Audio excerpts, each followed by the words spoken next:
বাচ্চা হওয়ার পর আমরা দুজন সবচেয়ে বড় একটি ভুল করেছি, সেটা হচ্ছে বকের দুধ না দিয়ে ডিব্বার দুধ দিয়ে ফেলেছি। আর এখন আমরা বুঝতে পেরেছি যে বাচ্চার জন্য মায়ের বকের দুধ কতটা গুরুত্বপূর্ণ এবং কতটা পুষ্টিকর। এই জন্য আমরা অনলাইন থেকে একটি প্রোডাক্ট অর্ডার দিয়েছিলাম যাতে বাচ্চা তার পরিপূর্ণভাবে মায়ের দুধ খেতে পারে। কিন্তু আমি যতটুকু জানি বাচ্চার জন্য মায়ের দুধই সবচেয়ে বেস্ট, ডিব্বার দুধ কিন্তু অতটা পুষ্টিকর হয় না। এই জন্য চিন্তা ভাবনা করে আমার বেবির জন্য এই প্রোডাক্টটি অর্ডার দিয়েছি যাতে সঠিকভাবে আমার বাচ্চা দুধ খেতে পারে।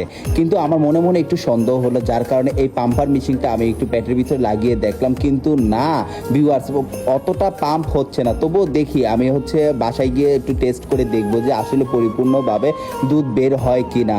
বাসায় এসে প্রোডাক্টগুলো টেস্ট করে দেখলাম আসলে কোনো দুধই সংগ্রহ করা যাচ্ছে না। আমার বাচ্চা তো বকের দুধ না পেলে তো অতটা পুষ্টিকর বা বুদ্ধিমান হবে না।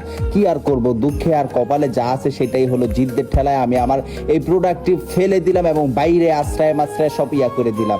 আপনারা ভিউয়ার্স কখনো এই ভুলটা করবেন না, যে ভুলটা আমি সবচেয়ে বড় ভুল করেছি।